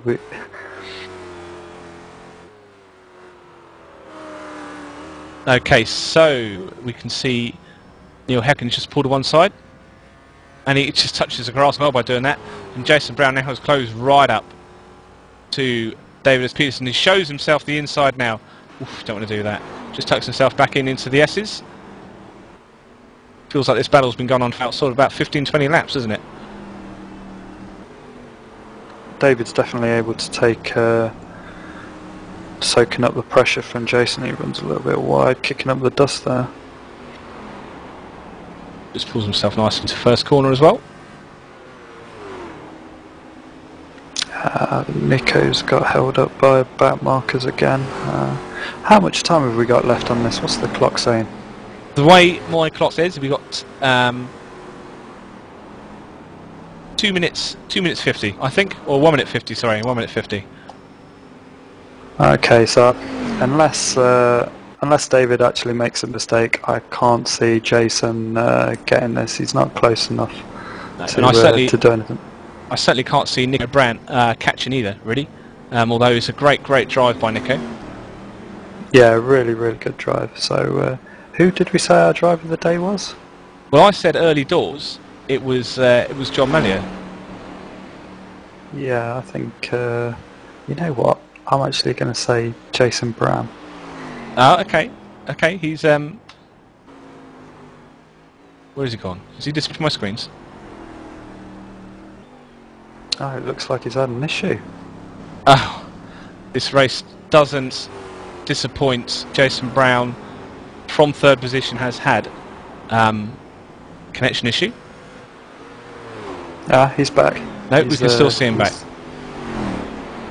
Well, that would have been a massive blow. I thought he'd gone then. Yep, that would have been a massive blow. That was a curse of the commentator there, wasn't it? Yeah, it's a good time. That's the first time you've got to say that. We have to say it all the time, especially Marius, one of the other Glacier TV staple commentators. Is dreadful curse of the commentator. As soon as he mentions someone, they crash in a fiery death. Right. As we see behind, just a bit of a wobble there again. And Moss corner is quite a high curb on the instep of that corner, isn't there? So you really don't want to hit that. As we can see, Jason Brown now doing all the tricks in the book. Just tries to catch the toe off of Istvan and then dives back over to lap him. Oliver Brandt's just setting the fastest lap, so he's he's a machine right now. Well, it's a great time to do it because we are working out that as we go on to Oliver Brandt now, that this is his last lap. Okay, right. Jason is literally trying to shove it down the inside on the last lap of David. They're both side by side. Oh my god. Right, that is the closest these two guys have been. Jason is absolutely... He's got one more chance, I think, and then that's it. Once they get onto the back straight and into the S's, he's not going to do it. But he's really trying to pressure Peterson. Well, if they are this close now going into the final lap, this is pretty much like a BTCC race, you know, where you keep an eye, as we are, on the leader, who's just finished the S's, corner number 10, and over the line goes Oliver Brandt for the victory in the penultimate round number 11 of the TFR SuperCup, live from Mosport. Second position, if he can still withstand all the pressure from Jason Brown, is David S. Peterson, as he now comes up to the entrance of the complex, and a little bit of a show on the inside from Jason Brown. And as we've seen him do so many times in the close of this race, the S's just coming out of corner number 9 now and into White's corner is a very, very relieved and a very damaged car of, as we see, oh, big slide over the line. Jason Brown giving it everything. Yeah. In fact, he finished that pretty much facing backwards. What an absolute race between these two guys. Jason Brown, David S. Peterson, take your hat off. Nico Brandt past the line, 4th position. The GT1 car of Kimmo Surunen has also finished. He has gone over the start-finish straight. So we can take you through the classification. So, first position in the GT1 class goes to Oliver Brandt, second David S. Peterson, third position Jason Brown 2, fourth Nico Brandt, fifth Yusuf van der Hoel, in sixth position Christian Nuslane, seventh Istvan Balog, eighth position is Neil Heckens. The retirees, Farouk Manzar, Robert Laurie and Robert Straitmans, and it did not start was Bart Monin. GT2s of the 4 GTs. First position is Kimmo Surunen, second is Victor Bubnek, third position John Mallia, fourth is Stefan Coppens, fifth Dave Geimer, sixth Sasha Rabba, seventh is Simon Geimer, eighth position and still running was Toby Bushnell, and in ninth position was William Pienaar. The retirees Eric Vadorf, and did not start was Chris Partridge. Okay, so fantastic race. My drive of the day, well, it was John Mallia quite early on. However, as you reckon, and I'm going to go with your choice, which is? It's Jason Brown, just because of that. That's lap battle, do or die. He crossed the line sideways. You can't get better than that. Which, yeah, absolutely right. In a Corvette, that's the best way to finish a race, is sideways with the rears absolutely lit up. Yeah, that was an absolute cracking race towards the end. It was. We had a very, very high attrition rate here. Absolutely, and that's a testament to how difficult Mosport is. And I believe we have a commentator booth with a winner. So congratulations, Oliver Brandt. Thank you very much. And how did you find that race? I found it fantastic for the first 20 laps until Farouk sadly made a mistake, and I got a little. It got a little boring. This is another race where you remain quite consistent.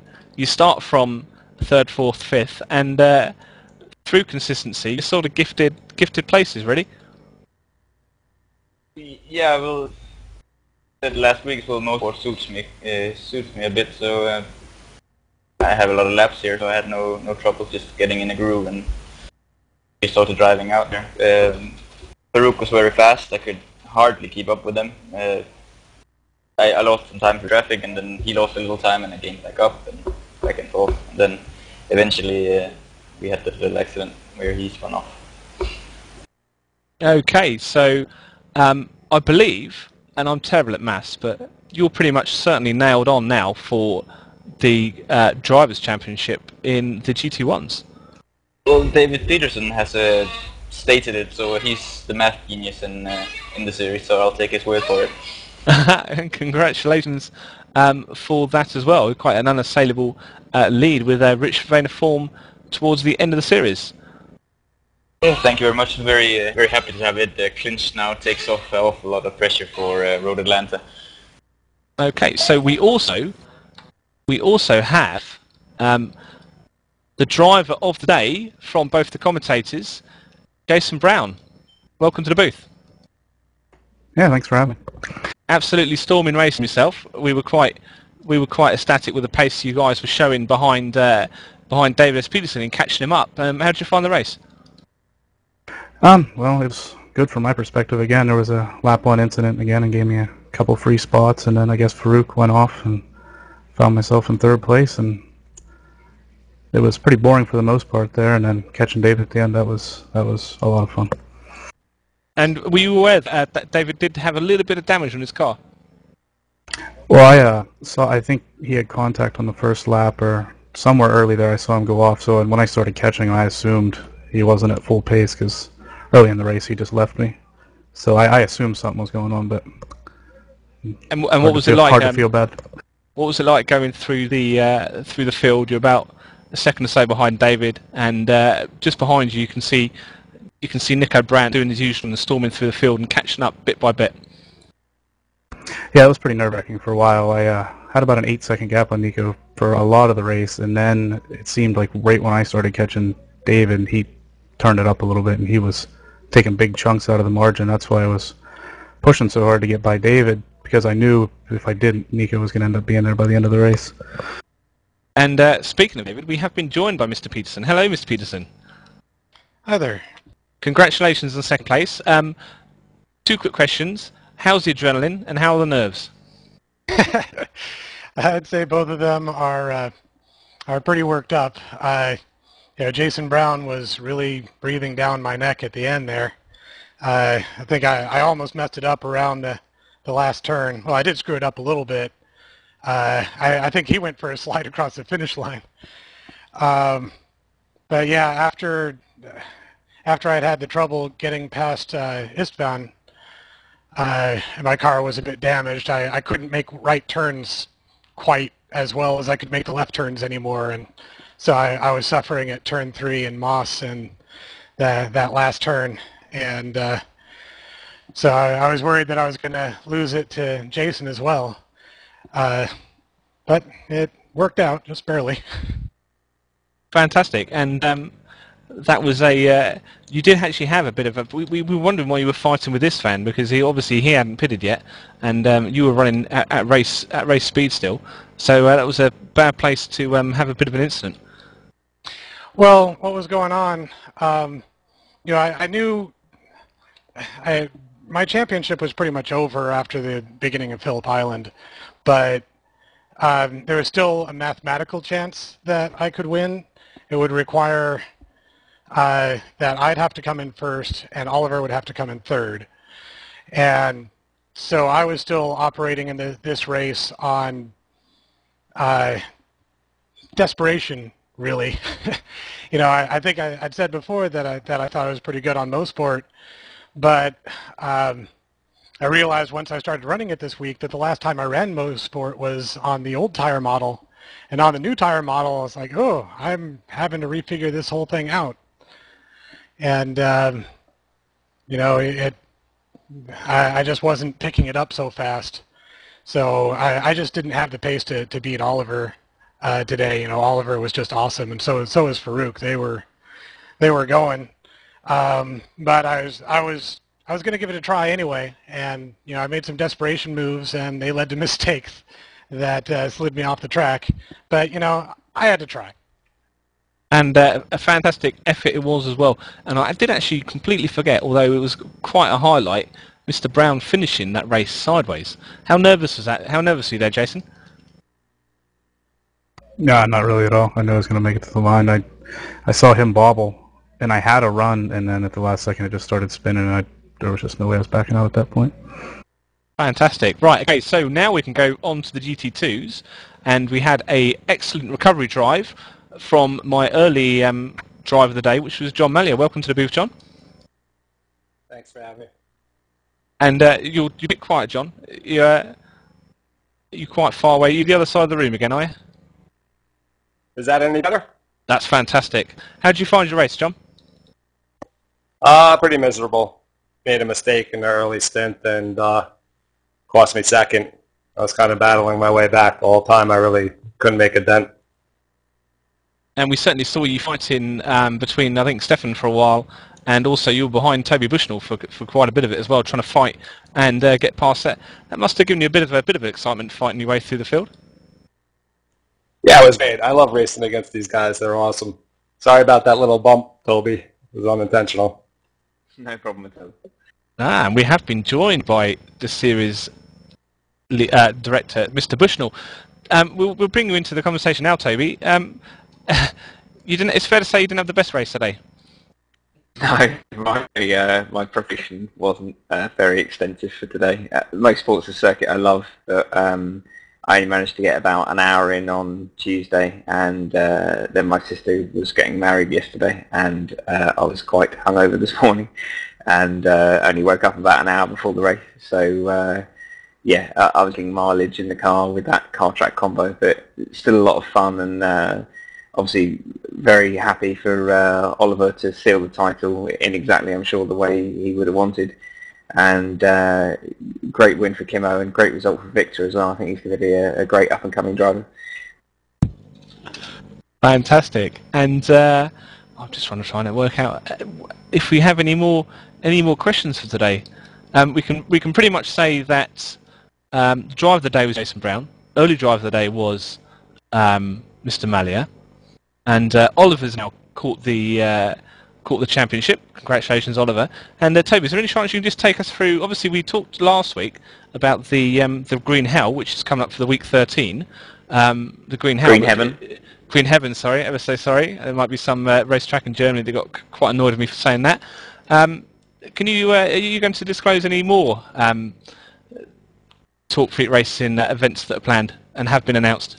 Sure. Well, I mean, before we get into next season, we have got another title to decide next week at Road Atlanta, I believe. I need to see how the drop weeks pan out. But the GT2 Teams title had closed up to within 4 points, I think. So, I mean, that was the main focus really for me and Stefan. So we were super happy, I think, to qualify in front of the Geimers. And obviously I wasn't able to stay there through making mistakes. But I'm hoping that's going to go down to the wire at Road Atlanta. But following the Week 13 Green Heaven event at Virginia, we've got a touring car championship which is starting, and that will be 30-minute races every Tuesday evening. And then we're obviously continuing with the GT SuperCup as well. I know we've got some broadcast details to work out, but I'm hoping we're going to figure all that out, and regardless, really, we're looking forward to another good few seasons of racing, and hoping that the touring car series will act like a nice platform for guys that maybe aren't ready for the GTs yet, or just fancy a spin in something that's slightly slower, but I'm sure it's going to be equally competitive. Fantastic. How do you think the touring car combination of cars are going to handle each other? That's a great question. To be honest, I'm just hoping they don't trip over each other too much. The two cars are going to be the Ford Falcon from the V8 Supercar series and the brand new Cadillac, which will be fresh out of the iRacing garage. They're very similar in terms of weight, so it's going to be interesting to see how they perform. But the V8's got about another 100 horsepower on it. But I think the gap should be comparable to what we see at the moment between the Corvette and the Ford. But the other incentive for GT SuperCup drivers or guys that want to get into the GT series to race the touring cars is that they'll actually be running the same track schedule that will be running later in the week for the GTs. Ah, fantastic.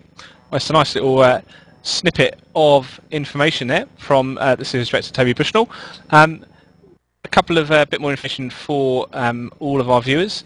We have a VLR race, which is an oval race coming up in a few hours, but also tomorrow night we have from 5 o'clock GMT we have the Afterburn race, and I can't off the top of my head remember what circuit that's in, but so feel free to tune in tomorrow at 5 o'clock. I'm sure Will be back with his dulcet Dermot O'Leary-esque tones, and all I can left to say for me is unless Johnny has anything to say. You around, Johnny? There's our little finish director. There we go. Johnny, we haven't asked you. Who's your driver of the day? Maybe you guys said Jason Brown, so I'm not gonna say Oliver Brand because I hate whenever somebody leads without any fights. But I'd say Nico Brand. I don't know why, but I just say Nico Brand. Right. Okay. So he's chosen the younger brother of Oliver for his driver of the day. And the save of the day also was Mr. Brown, although I'm pretty sure now he did that on purpose, lighting the rears on the last corner. So, well, I guess that's probably a pretty good place to end it. So, thank you very much for watching the penultimate round of the TFR SuperCup. You've been entertained by Johnny Batman, Rob Sutherland, and David Ward as well. And hopefully we'll see you this time next week for the last round at Road Atlanta.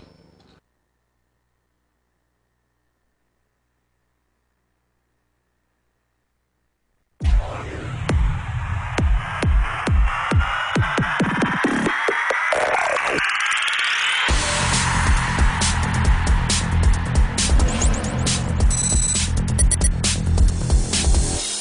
they come to the start-finish line again.